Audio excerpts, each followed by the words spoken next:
to Maxed Out Man, helping you become the man you were made to be.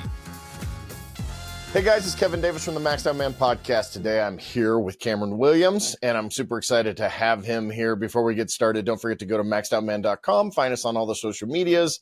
We do coaching, consulting, all sorts of courses, memberships, and we offer a little bit of stuff on the side that you can buy. Hey, Cameron is the founder of CEO and CEO of KynLi Consulting, a consulting group that specializes in CFO services and consulting, including outsourced CFO and accounting services, allowing businesses to focus on running your business, which I said before we got started with Cameron. The reason we need him is because most of us, including myself, full disclosure, suck at this. So I'm super excited to have him here on Maxed Out Man. We'll talk business, faith, family, fitness. He's a fitness guy too. He's a don't skip arms day instead of a don't skip legs day. I'm always encouraged to see him doing his deadlifts and squats and all that kind of stuff that I hate doing. And if you could see my legs right now, you would realize that why I hate doing them. Because it doesn't matter how much I do them, I still have skinny legs. So it's just one of those things. But hey, Cameron, that was a long intro. Thanks for coming on board. I appreciate you being here. What's going on? Thank you so much for having me. Let's jump into it. Yeah. So, give me a little bit more of your backstory. That's kind of your, quick LinkedIn one. I'm interested to know how you got here. Give me some background on your family and some of those aspects of because we're friends on Facebook as well. So I can kind of see how dedicated you are to the things that we teach, right? The family, fitness, obviously finances is a big one. But the things I pick up on most are family and fitness, right? And you're a man of faith also, which is super important to me too. So fill us in on some of that stuff. Okay. You said, how did we get here in 2024? Okay. So Cameron Williams, born and raised in Atlanta, Georgia. So I'm a city kid. Went to school here locally. Then for college, wanted to get as far away as I could, but still keep the Hope Scholarship. Yeah. So I went to the very, very, very bottom of Georgia, like 10 minutes from the Florida line, to this little school called Valdosta State. They were Division II national champs in 2007 for football. So I was like, I'm going. So we went there, graduated in 3.5 years. You can see, if you're looking at this visually, some of the degrees behind me. I've got my bachelor's in accounting, bachelor's in finance. I went right back to get my master's in accounting. So got all that done in total of 4.5 years. Immediately when I was in my master's program, started doing tax returns. So I know how the whole Liberty Tax, those types of businesses work and how they think. So there's that. Then, of course, when I finished my master's, right before I finished, I started working for a CPA firm, which was a big catalyst to how we ended up here today. So they were a family-ran business.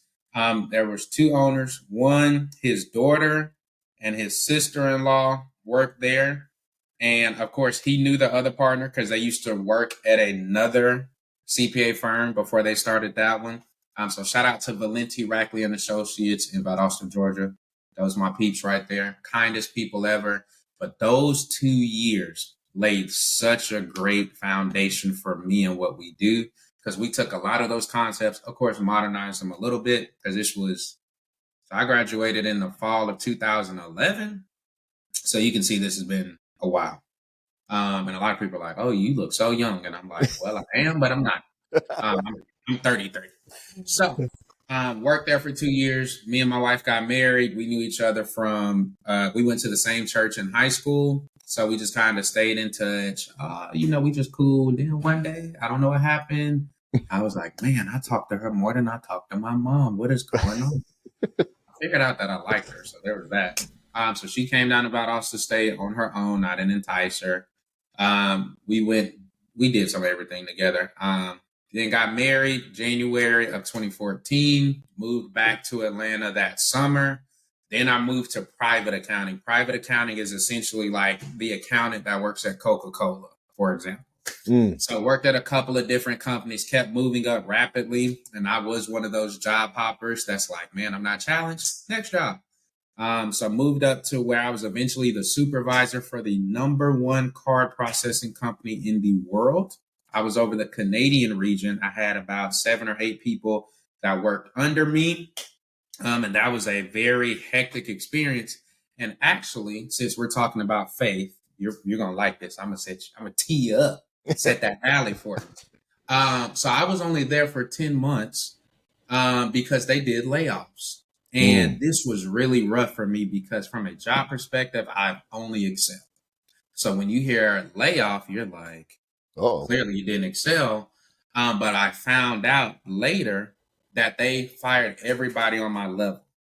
So on the same day, for the same written reason, at the same time, it was like 3 or 4 of us that got fired. But we didn't know the other people got fired until the day after, once everybody was fired. So I was like, okay, if you laid off this person, that person, in all these different divisions, but same position, that's not necessarily reflective of us. Y'all overhired because they were relocating from Baltimore, Maryland to Atlanta, and they hired like 80 people in 2 months. So anyway, a lot of that stuff that I learned there, of course, we implement today. But the faith part comes in, which you will enjoy, which the Lord has showed me that they were trying to let me go on like month 3. But back then, little naive Cam was like, oh God, but you can turn it around. God, I got faith. That you're going to turn this thing around. God, I'm going to overcome this. Yep. Nope. That's not how it works because I most definitely got let go. So ironically, so that was in August of, I think like 2017. So my wife at this point is pregnant with the second child who is due within 30 days of me getting fired, which clearly they didn't care. Not their job to care. So that was a whole thing, a lot of faith there. So that went that way. And my wife told me then, she was like, you should start your own business. But because I was in such a funk and, past triggers and trauma, I'm like, who's going to want to hire me? I just got let go. She's like, what does that have to do with anything? You still know what you're doing. I ain't receive it though, because my confidence my identity was not in Jesus. It was in what you see behind me. So y'all don't get caught up in that. So essentially I worked this temp job. Guess what happened? Worked the temp job. They gave great reviews. Every time the recruiter called, oh, Cameron's doing great. Then they got me with a technicality. And guess what happened? The day after Christmas, let go again. So now I'm like, Lord, 2 times in the same year, God, I don't understand. Like, God, what is wrong with me? Let my wife tell it I was depressed for like a month.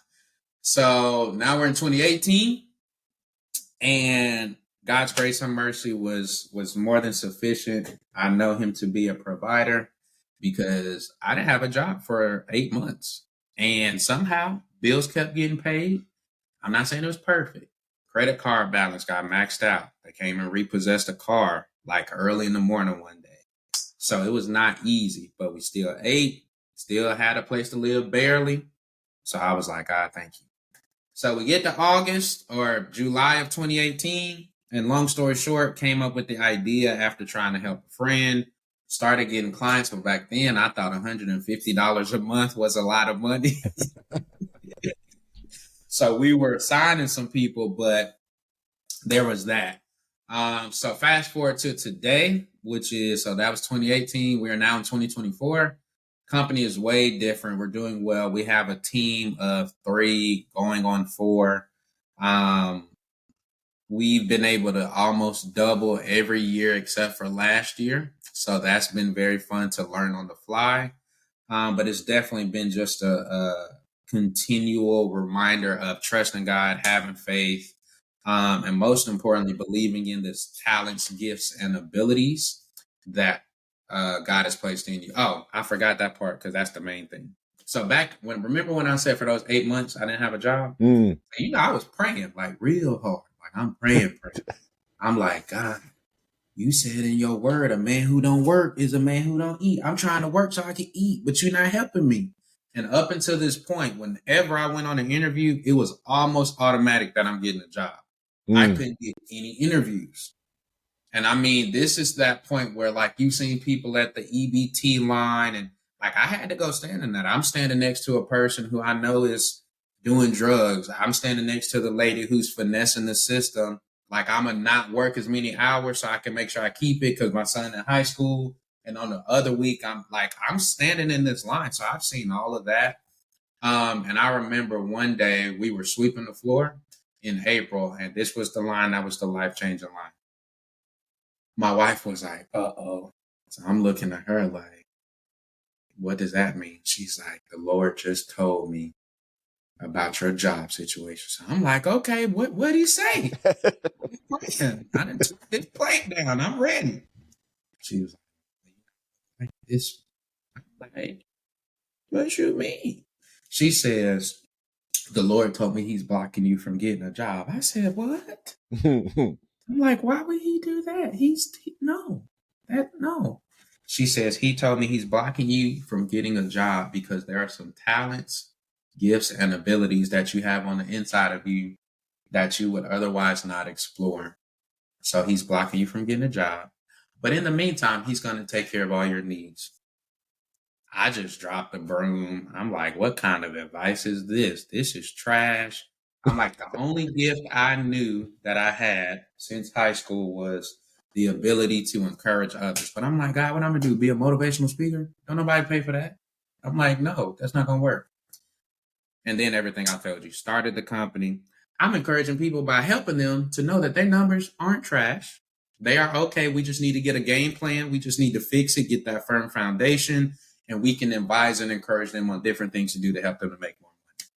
But that's kind of the story of how we got to today. Now married, still same person, 3 kids, 8, 6, and about to be 2. And I think I answered all your questions. So that should be faith, the company, and family.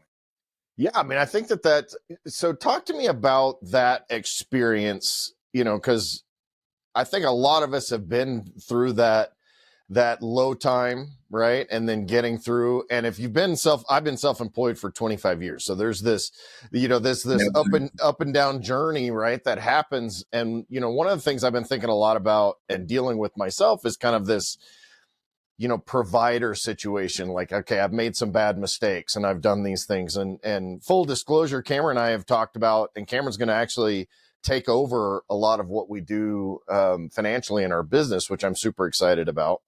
But I'm still in this place where it's like, am I too far gone? Or have I made too many bad decisions and all that? But I want to tie this into masculinity, right? And our identity as men, right? Like our main thing is we want to be that provider. And when we can't be that provider, like I feel like it just crushes us. And you went through that process where you've got 8 months to where your identity as a provider is just gone, really. I mean, but at the same time, you're doing everything you possibly can, right? Like you're standing in that line when you have to stand in that line. Standing in the line. I mean, and then of course, once you get on, so then I'm like, oh, well, just take out, what is the thing when you out of job, unemployment. So then I'm like, well, I got that. Well, I found out you don't really have that much. It's only what you paid in. So that only lasted like maybe 6 or 7 weeks. And then on top of that, you have to file a report every week saying you've applied to at least 3 jobs. You got to put in like the address and who you talked to and the time. So I was having it, but I wasn't doing 3. I was doing like 10, 12, 20 a week. But there's that. None of them called me back, by the way, with the exception of one. And I actually still have a letter that one sent me that said I was not what they were looking for. So there was that. But to your point, I think God does honor the fact that we want to provide, but I also think that God is much more concerned with developing who we are as people. And sometimes we get so caught up in these things behind me, and we don't get that same energy or perspective and put that into the Lord, because how can you know he's a provider if he never had to provide for you before? You know it in theory. I know it because I read my word that, oh, God can make a way. But when he does it in a different way than you thought, it's a lot different. It's a lot more real. So like me and my wife will talk about it every so often. Like as great as Kenley is doing right now, I have never forgotten that time frame. I never forgot that we had to eat grits 3 nights in a row because that's all we had. I never forgot about I have $30 and I got to feed a family of 4, and this has to last for the week. I've never forgotten about, I only have $5 to put in my gas tank, but I need to go to these 3 networking meetings. I've never forgotten what that feels like. And I feel like that's one of those things that God put there for me to always stay humble. Because, hey, I'm going to elevate you in due season. You will reap if you don't faint. But never forget. And I'm like, Lord, I trust me. I ain't forget. Because when that car got repossessed, when I tell you I was hurt, I was hurt. But what do you do when the car gets repossessed and you like, dang, God, I don't understand. And he was like, it was a burden to you anyway. And I said, oh, I was like, he was like, think about it. Because at that point in time, I didn't have Kenley, of course. So we were paying for it because my wife had went to grad school. She would get an access check and we would just pay for it using that money. Well, she had already graduated. So now you're living above your means, but you're mad at me because yes, I took it. Yes, it may mess up your credit, but you couldn't afford it anyway. So it was really a burden to you, but you're mad at me because I took it. Why? Because of that pride, because you're more concerned with having to explain what happened to it than me really and truly helping you in that season. But see, we don't like to talk to ourselves about that. I work with the teenagers at our church a lot. High school seniors, by the way. So shout out to the next generation. But I tell them all the time, we get so caught up in trying to put on this Christian face, but God wants us to be real with you have to be self-aware. You got to have a real relationship with God. You're not getting the progress or the help you need because you're not being honest and real within yourself. God already knows. He already know you prideful. He already know you have a problem with unforgiveness. He already knows you're bitter. So for you to fool yourself like, oh, no, I'm good. Or no, it's not like that. Okay. God, like we can play this game if you want to. Or you can just get the lesson, master it now. So when I take you where I want to take you 3 years from now, we don't have to keep going back on repeat because you've already understood and passed the lesson. Yeah, I like that a lot for sure. And it's cool that you're helping this younger generation because one of the things that we realize is that we don't teach these kids how to do anything, right? Yeah, High we don't school. disciple. That's the problem. We try to tell, but we don't disciple. You have to walk with people. You have to buy that relational currency to be able to speak into their life because otherwise you're just like all the other adults. You're just telling them stuff. They're going to, okay you. I can tell my students something. They're going to look at me and be like, oh, okay. And they'll go do it. But why? That's because every single Sunday I show up. Every single Sunday I'm there. They all have my cell phone number. You know, we've gone out and done different things. We met at each other's houses. So there's the relational currency to speak into somebody's life. We can't be people as believers and especially as men that are just always trying to direct and solve. You don't have any relational currency with me for me to even be open enough to allow you. You could be right. You could be saying something that's 100% true, but we don't have that currency to where I can take that and receive it genuinely without feeling judged or misunderstood or whatever the case is. So we got to get back to discipling people and walking with people versus just trying to preach at people. Mm-hmm. And from a practical standpoint, you know, there's a lot of men obviously that have kids in that age group or younger kids, like your kids are younger. What should we as fathers and men be teaching this generation about finances and like all of the stuff? Because we're in a bad situation. You know, overall, these kids are getting out of school. They have no idea what to do. Someone made the statement, or you keep seeing it, you know, the fact that we'll give an 18-year-old a $100,000 loan to go to school and we won't give an 18-year-old a $100,000 business loan kind of says everything you need to know about what's going on with our, you know, our society and all that. So what are we as dads or as men with influence, what are we supposed to be teaching these young people, boys and girls, right? I mean, but if we're talking about men and young men in particular. I think it goes back to that relational currency. You got to try to make as many moments and memories with your kids as you can, because that will be what buys you the currency of when they go off. They're willing to come back to you and tell you stuff, which is what I want an open relationship, right? Mm-hmm. So like one example, we have, of course, our last year seniors are now college freshmen. And of course, on breaks, they'll come back. And we just started our small group season at our church. So his parents are actually, he goes to Alabama. So to all the people that are Alabama fans, yeah. War Eagle. But they were like, well, hey, he's going through a season where, of course, you're a freshman. You're understanding, ooh, the world is not like how it was when I grew up because it's all these other options. But his mom was like, hey, but he talks to me. He tells me everything, sometimes more than I want to know. But I shut my mouth and I listen. Why? Because they built that relationship. They made those memories. She's a safe place. So I think sometimes we get so caught up in trying to teach. Like, go make some memories. Like the going to the store or making sure you're going to their games or taking interest in what they do or having that family time, maybe dinner, or like in our house, we do pancakes every Saturday. What are some of these memories and moments you can build so you have that same currency? Because I mean, we can't control what the government does. We can't control these loans and all these other things, but I can control my position in your life by letting you know I'm there, I'm available. I am going to challenge you. I am going to push you.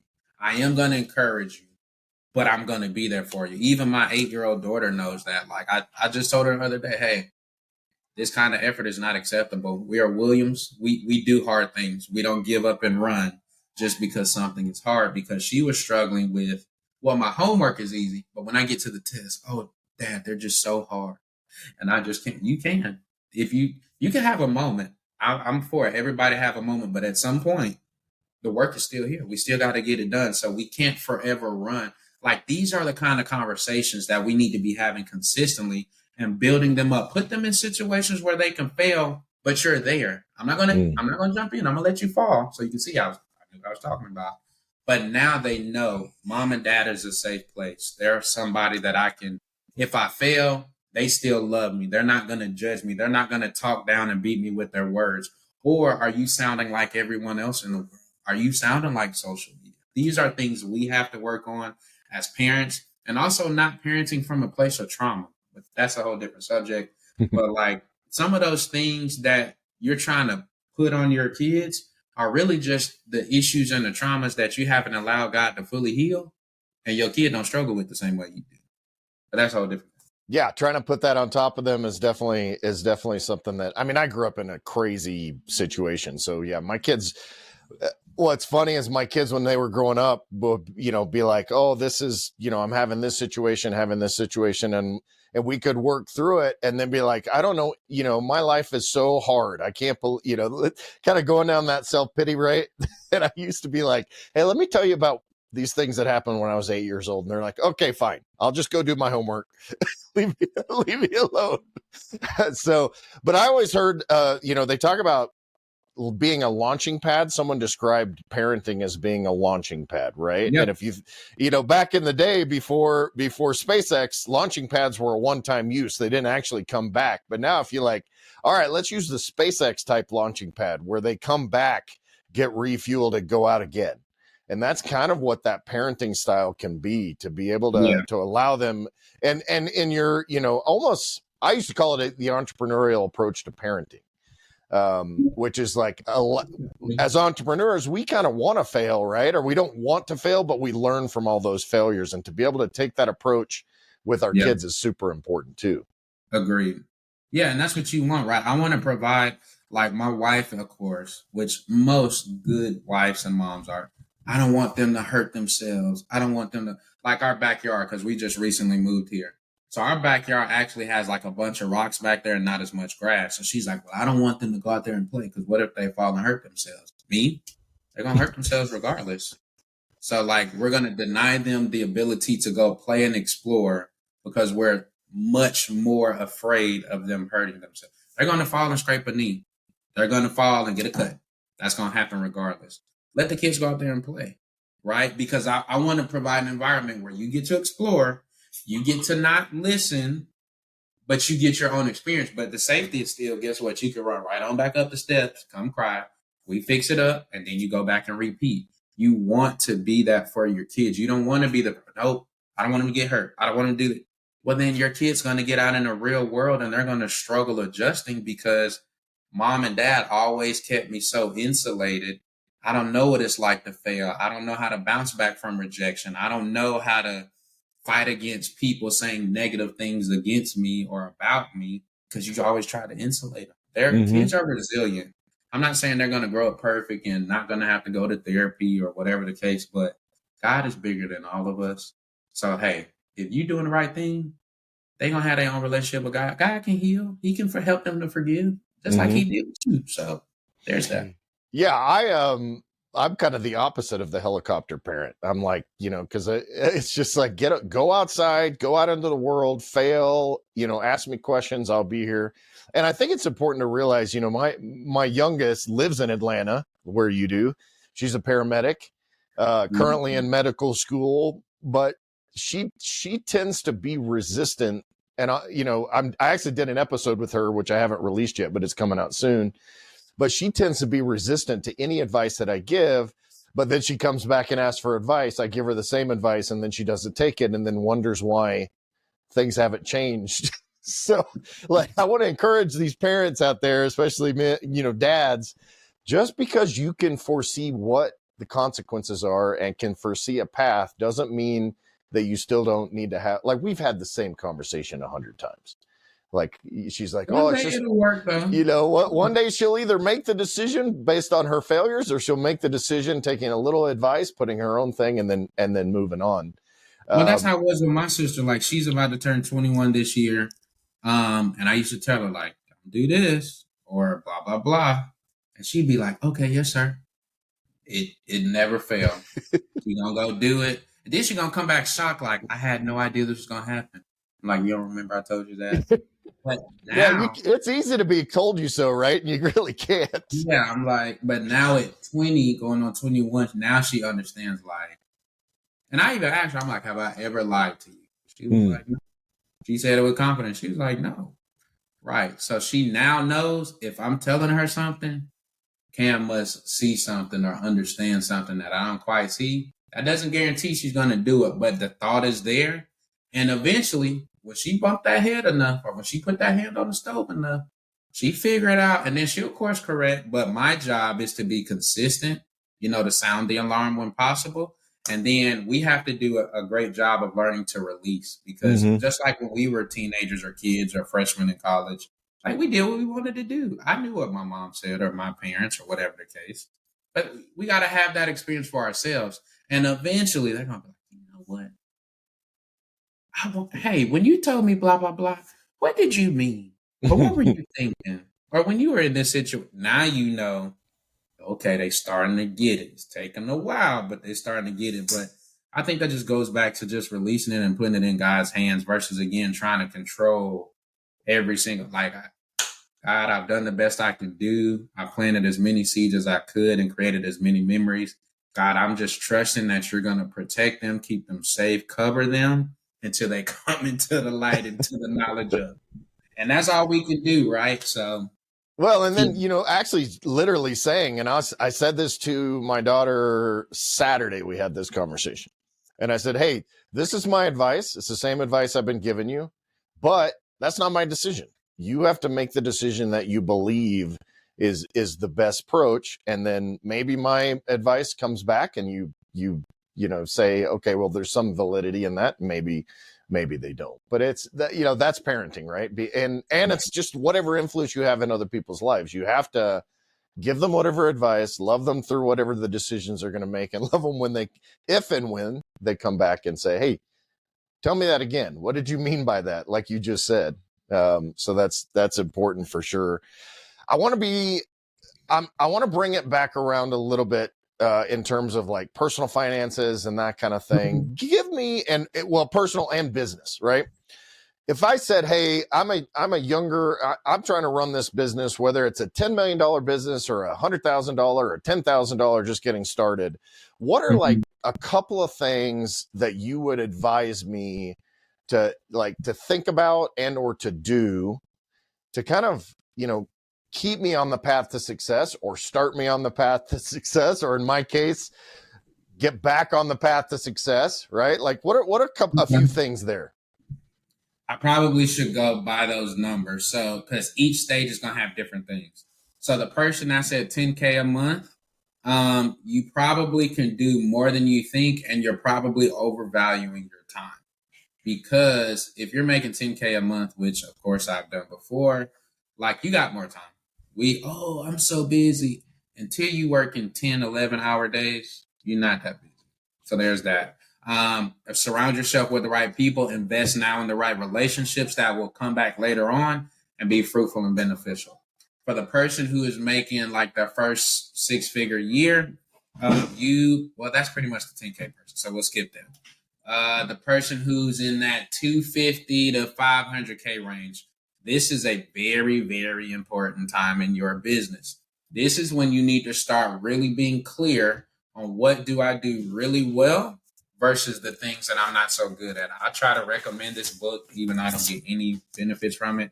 10X is easier than 2X because it really tries to teach you to put the emphasis on what are you great at and everything else allocated to somebody else. So we work with a lot of marketing agencies.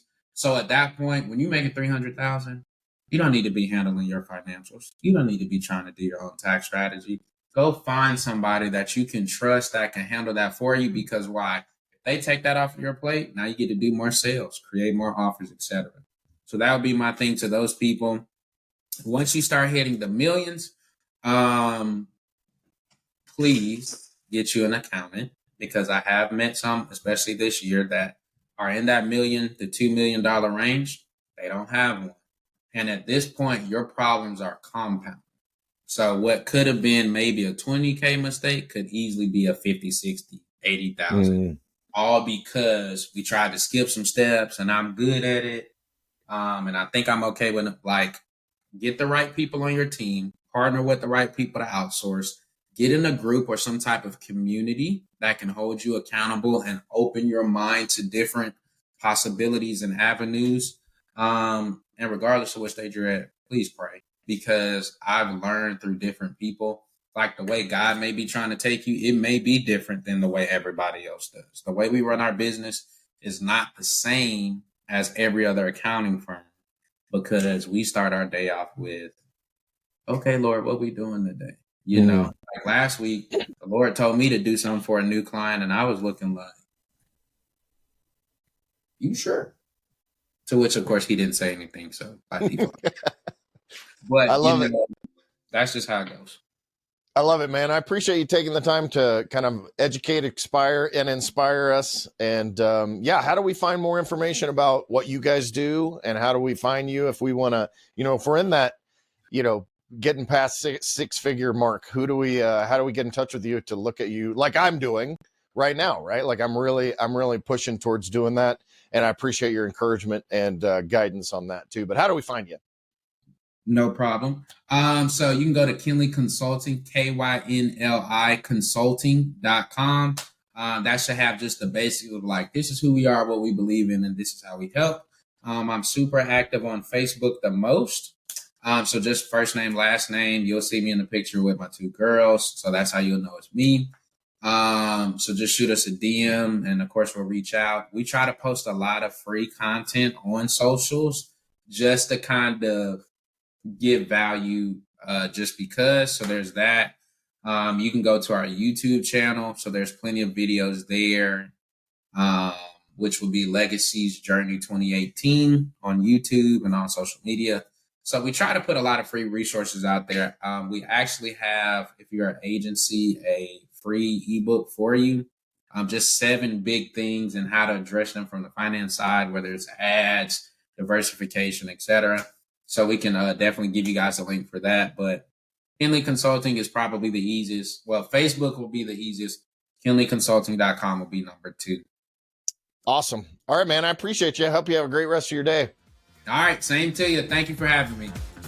If you're looking to really maximize your life and become the man you were made to be, head over to maxedoutman.com and get your journey started today.